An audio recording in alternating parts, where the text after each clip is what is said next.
Welcome back, folks. It is a wonderful Saturday evening. I'm Josephine Sage. Let's jump into the forecast for tonight. Taking a look at our weather headlines, we've got clear skies expected throughout tomorrow, but we do have some seasonal high temperatures expected as we experience today and even into tomorrow, up to 5 to 10 degrees above what we're typically used to this time of year.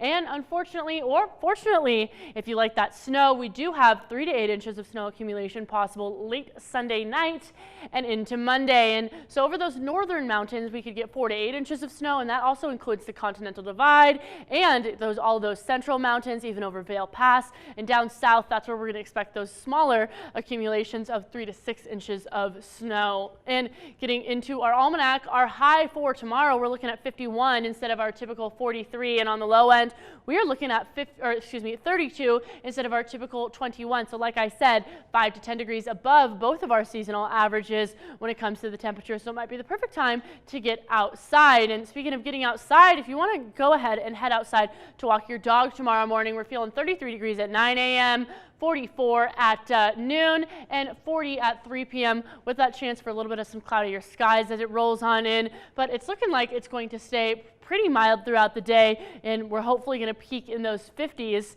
as we get in into the afternoon hours. But our overall setup for tomorrow, folks, we're going to have the system moving on short, bringing some widespread rain and snow. The afternoon hours, rain and snow chance to shift east with more of a system. So that's more going to be located over the Idaho, Wyoming, even Salt Lake, and give them a chance for a little bit of some snow accumulation as well. But what you'll notice here is it's actually going to push across this border, which is where it's going to be more focused up in that northern Colorado area. That means Craig, Meeker, Steamboat has a chance for those higher snow accumulations of up to 8 inches. So in the evening hours, that's when it's finally going to push on over here, and you'll notice it's mostly going to be focused along those northern and those central mountains and a little bit down south as it pushes on into Colorado. But for Grand Junction and Montrose, it is looking to be not too bad in terms of snow accumulation. Tomorrow afternoon, folks, we're looking at 50 for our high in Grand Junction as well as Montrose. Further east, we're looking to be a little bit down cooler, down in those low to mid 40s.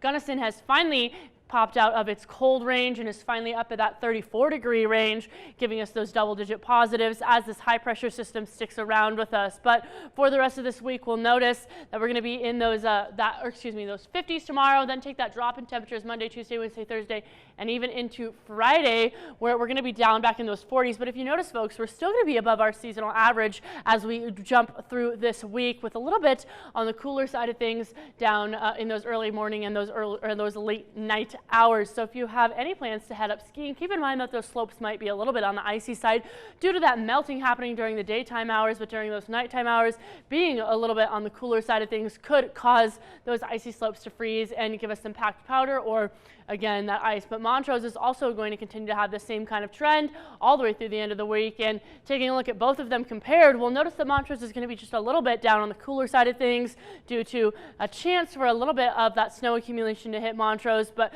not really that likely. But if you have plans for the upcoming week, get outside because these mild temperatures are here to stay.